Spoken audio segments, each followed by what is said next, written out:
इस कार्यक्रम के पुण्यार्जक हैं सौभाग्य कोहिनूर, श्री संजय जैन, श्रीमती ममता Jain, greater Kailash Delhi, Shri Vijendra Jain, Shrimati Nirmal Jain, Gurugram, Shri Rajiv Jain, Shrimati Meenakshi Jain, civil lines Delhi, Shri राजन जैन, श्रीमती मोनिका जैन, जनकपुरी दिल्ली, श्री अनिल जैन, श्रीमती मधु जैन परिवार, पोलो रोड दिल्ली, श्री राजीव जैन, श्रीमती संजुला जैन परिवार, गुरुग्राम। आज महावीर भगवान की बहुत आवश्यकता है। महावीर को हम सब मानते तो हैं, परंतु महावीर की नहीं मानते।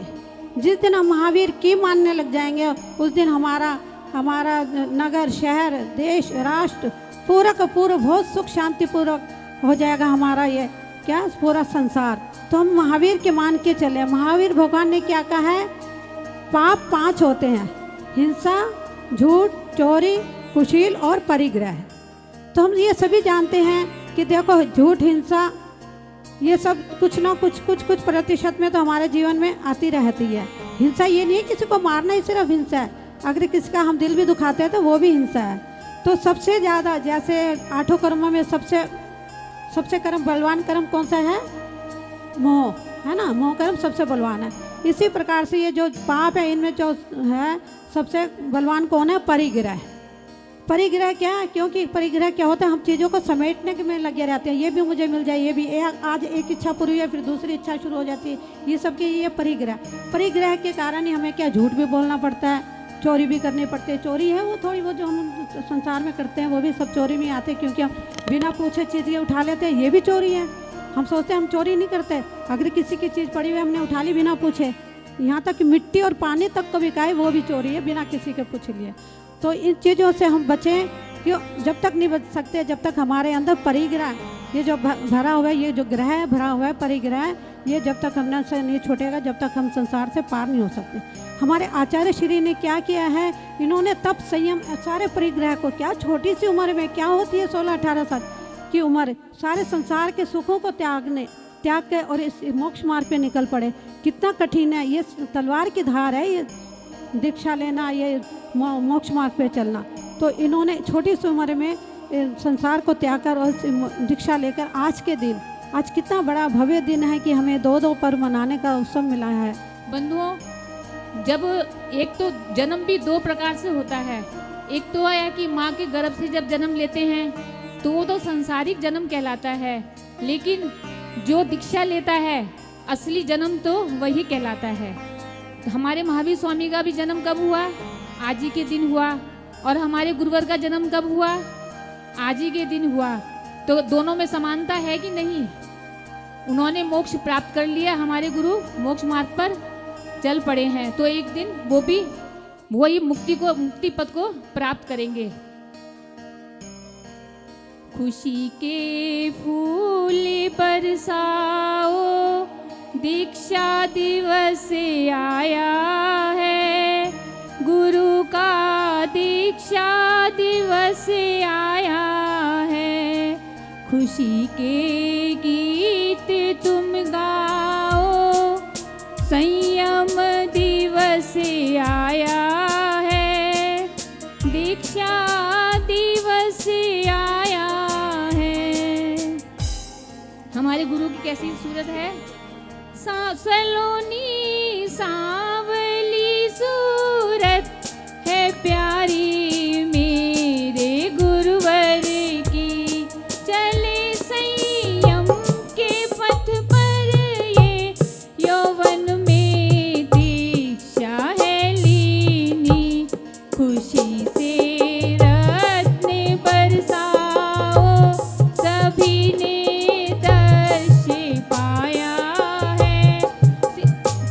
खुशी के रत्न बरसाओ, सभी ने दर्श पाया है, दीक्षा दिवस आया है। ये मीठी वाणी है इनकी, हृदय में ममता भरी है। बंधुओं, आज का प्रसंग एक नहीं 2 अवसर लेकर आया है। एक तो हमारे इस शासन को चलाने वाले महावीर भगवान का जन्म उत्सव, और दूसरा उनके ही पद चिन्हों पर चलने वाले महावीर को तो नहीं देखा, लेकिन महावीर के लघुनंदन जो हमारे समक्ष हैं, हमारे आसपास हैं, ऐसे पूज्य गुरुदेव सौभाग्य सागर जी गुरुदेव का दीक्षा दिवस। आज का प्रसंग महावीर का जन्मोत्सव है।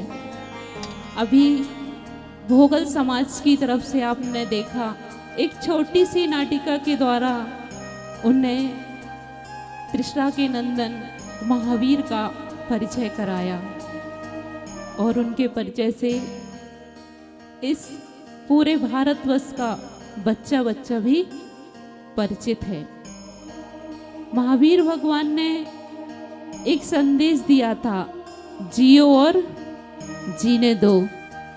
तो हमेशा पूज्य गुरुदेव कहते हैं कि जियो की तो सिम चल गई, लेकिन जीने दो भी बाकी है। अगर जियो और का भी प्रचार हो जाए तो इस देश का उद्धार ही हो जाएगा।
चौमासे के पहले मैं भोगल में आया तो कुछ ना कुछ करने के भाव रहते हैं।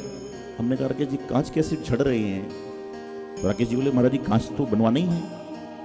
इतने में बोले राकेश जी बताओ यहाँ पे दुकानें जो जेनी की काई की दुकान है? बोले महाराज जी 90% जेनी सराफे के एक मिठाई वाले को छोड़ के सारे जो सराफे वाले हैं, इनका भी मिठाई के अलावा सोने का मुझे पता नहीं है। तो मैं बता रहा हूँ कि बोले सारा है। तो हम बोले क्यों ना किया जाए कि छोटी सी एक प्रतिमा सोने की बनाई जाए। तो राकेश जी बोले छोटे काम नहीं करते हम लोग, बड़ा काम करते हैं। तो उस समय प्रतिमा की घोषणा हुई और उसके बाद में क्या हुआ, लोधी रोड चौमासे के अंदर ही माता पिता सोदर आदि सब चयन हुआ और 2016 का दिसंबर में पंचनाथ स्वर्ण मूर्ति का हुआ। उस समय उन्होंने श्रीफल चढ़ा दिया कि महाराज जी आप बेला जी जा रहे हो, लेकिन चौमासा दिल्ली करना है, भोगल में। बोले दिखते हैं। और वहाँ से देखिए पंचना कराने के बाद संघ को बिहार कराया, लेकर भोगल में आए, बहुत सारे काम भोगल में कराए। फिर 18 का चौमासा खंडेवाला मंदिर राजा बाजार में हुआ, 19 का रोहिणी सेक्टर 3 में हुआ, 20 का चौमासा ग्रीन पार्क में हो गया क्योंकि कोविड काल चल रहा था। उस समय लोग जनमानस एक दूसरे के पास जा नहीं रहे थे, उस समय चौमासा हुआ। 21 का चौमासा बातों ही बातों में महरौली जाते थे, अचल जी वगैरह आते थे। हम बोले, वो बोले महरौली चौमासा करिए, नटी कर लेंगे।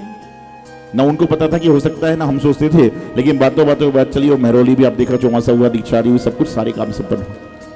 कोई अविनाश जी की बैठी, मतलब कोई ये भी सोचते नहीं थे और हम भी नहीं सोचते थे, क्योंकि जब आदमी एक दिन को जाता है, 2 दिन को जाता है, तो फिर बाद में कब वहां से जाइए सोचता है, लेकिन वहां पर गए तो चौमास हो गया, सबको पता है सारी, और बाकी सारे लोग जुड़ते गए। उसके बाद में संकल्प था कि कचनेरी जाना है, चौमासा करने। कचनेरी गए, सारी स्थिति पता है, गए आए सब कुछ हुआ। और उसके बाद पुनश्च 24वां जो चौमासा हुआ था पिछला, वह जनकपुरी में हुआ। कि भाव था कि जहाँ भगवान महावीर स्वामी रहेंगे वहीं 24वां चौमासा करूंगा। तो बहुत सारे ऑप्शन थे, लेकिन वहाँ पर ही चौमासा हुआ। और उसके बाद इस तरह से 24 चतुर्मास की यात्रा रही। यात्रा में बहुत सारी स्मरण है। भाई एक दिन कह रहे थे, बोले सारी स्मरण बताओ, इतना समय ही नहीं है। संसार की स्थिति है कि मैं 1 बजे से बैठता हूँ, 6 घंटे सुनता हूँ, उसके बाद जब जाके मुझे थोड़ा बहुत बोलने मिल पाता है। पहले तो 6 घंटे सुनो, उसके बाद थोड़ा सा बोल पाओ, कोई बात नहीं। तो मैं आपको बता रहा था कि वहां पर आई सारी इस तरह से जीवन यात्रा चलती रही।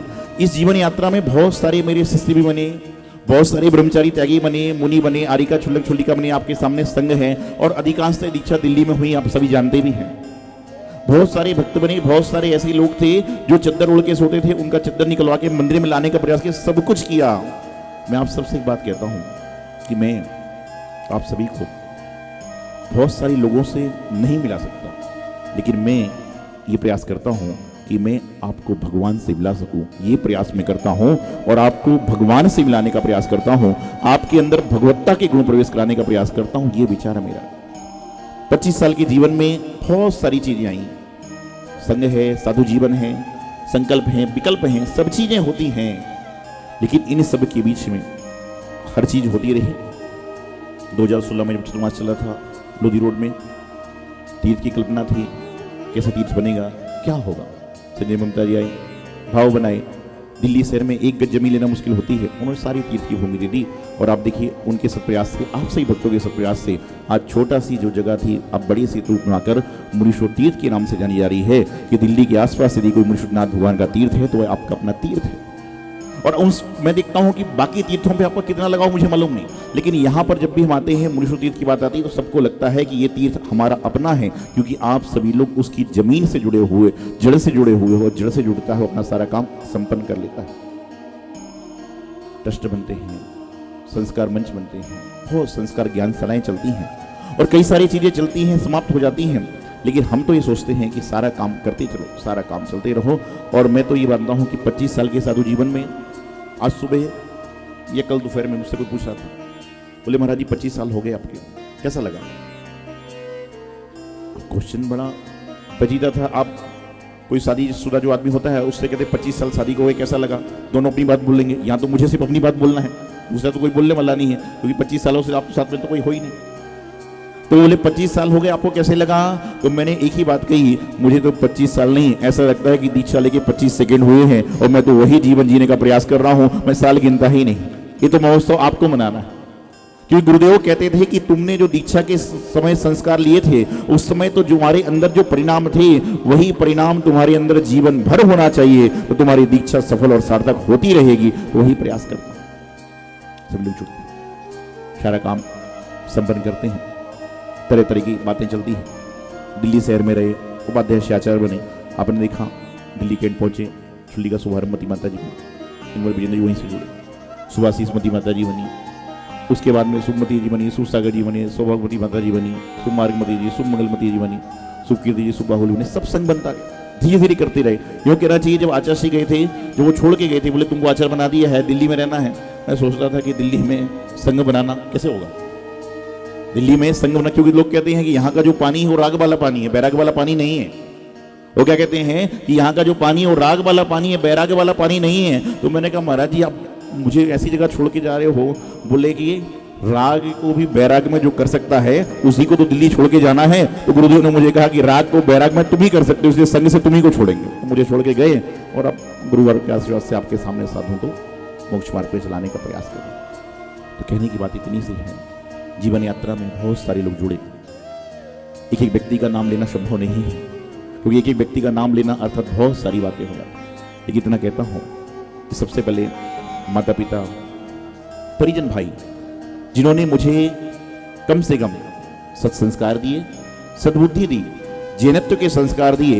यदि प्रारंभ से ही सद्बुद्धि नहीं होती, संस्कार नहीं होते, तो मेरा कार्य भी सफल नहीं होता। उसके बाद पुनश्च गुरु महाराज पारसनाथ भगवान, उनका उपकार है कि उन्होंने मुझे अपकार करने से रोका, लोगों के पथ प्रदर्शक बनाने का प्रयास किया।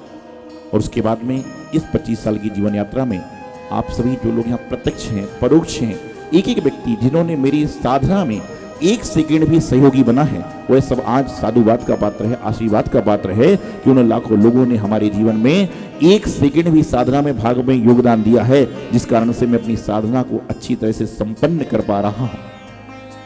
कई लोग आते हैं, हम देखते हैं सामने बैठे हैं, लोग पूछते हैं आप काम नहीं करते हो? कई बार ऐसा होता है कि भाई लोग जाते हैं 12 साढ़े 12 बजे यहाँ से जाते हैं, रात को कार्यक्रम होता है और 4 बजे फिर आ जाते हैं। कईयों को तो समझ में ही नहीं आता है। कई लोग कहते हैं कपड़े बदलते हो क्या? कचनेरी में देखा तब कैसे कैसे लोग आते थे। मैं उनसे कुछ नहीं कहता, लेकिन वो खुद कहते हैं कि हम गुरु चरणों में आते हैं, यही हमारा दुनिया का सबसे बड़ा काम हो जाया करता है और यहाँ आने के बाद में काम की आवश्यकता नहीं है, आपके काम अपने आप आपो आप हो जाया करते हैं। एक बार श्रद्धा से, भक्ति से गुरु चरणों में आओ। मैं ये नहीं कहता कि सौभाग्य सागर जी के पास में जाओ, कि सिद्धांत सागर जी महाराज के पास जाओ। आप किसी भी निर्ग्रंथ गुरु के साथ रहिए, उनकी निर्ग्रंथता से रहने से आपके जीवन का कल्याण निश्चित रूप से हो जाएगा। तो बस बात इतनी सी है। लोग मुझसे पूछते हैं कि आपने 11वीं तक पढ़ाई करी है, जैसे जैसे पढ़ाई करी है, ज्ञान कैसे आया? बोलते ज्ञान तो भी आया नहीं पूरा, केवल ज्ञानी हो जाएगा जब संपूर्ण ज्ञान होगा, अवधि ज्ञानी हो जाए संपूर्ण ज्ञान होगा। बोले जो भी ज्ञान है वो कैसे आया, कैसे प्राप्त हुई? तो मैं एक ही बात कहता हूं कि ना मैं रो के सीखा हूं, ना मैं रो के सीखा हूं, ना मैं हंस के सीखा हूं, ना मैं रो के सीखा हूं, ना मैं हंस के सीखा हूं। जो कुछ भी सीखा हूं मैं वो अपने गुरुवर का होके सीखा हूं। जो कुछ भी सीखा हूं वो मैं अपने गुरुवर का होके सीखा हूं। कि मुझे कुछ भी नहीं आता था, उन्होंने कहा ऐसे करो, करने लगा। और मैं तो सबसे कहता हूं, अपने शिष्यों से कहता हूं कि दुनिया में सब कुछ करो, लेकिन जिनके कारण तुमने बैराग्य लिया है, जिनके कारण सारे संसार को छोड़ा है, उनकी आज्ञा का पालन करो। तुम्हारा पथ प्रदर्शन ऐसा हो जाएगा कि तुम्हें देखने की आवश्यकता नहीं होगी। और वही कचने वाली पारष्टांत भगवान आचार्य श्रीमती सागर जी महाराज, गुरुदेव आचार्य सिद्धांत सागर जी महाराज का मंगल आशीर्वाद सिर पर है। और उनके आशीर्वाद के साथ साथ में जितने भक्त हैं, सभी का शरण के प्रति भावना है, उसका ही फल है कि जो छोटे मोटे कार्य जिन धर्म के मैं कर पाता हूँ वह अच्छी तरह से संपन्न हो जाते हैं। तो पुनश्च आज भोगल में कार्यक्रम हो रहा है। निश्चित रूप से भोगल की समाज कर्मठ समाज है। राकेश जी हमारे महामंत्री हैं, इनके बारे में क्या बोला जाए क्या ना बोला जाए सारी दुनिया जानती है। कुछ लोगों के बारे में बोल के बताना पड़ता है, लेकिन कुछ लोग ऐसे होते हैं उनके बारे में बोलना नहीं पड़ता, दुनिया उनके बारे में बोलती है। उसमें एक हमारे राकेश भाई भी हैं। ये सारा का सारा काम छोटा हो बड़ा हो कभी भी हो, बोले महाराज आदेश दी। इस कार्यक्रम के पुण्यार्जक हैं सौभाग्य कोहिनूर, श्री संजय जैन, श्रीमती ममता Jain, greater Kailash Delhi, Shri Vijendra Jain, Shrimati Nirmal Jain, Gurugram, Shri Rajiv Jain, Shrimati Meenakshi Jain, civil lines Delhi, Shri राजन जैन, श्रीमती मोनिका जैन, जनकपुरी दिल्ली, श्री अनिल जैन, श्रीमती मधु जैन परिवार, पोलो रोड दिल्ली, श्री राजीव जैन, श्रीमती संजुला जैन परिवार, गुरुग्राम।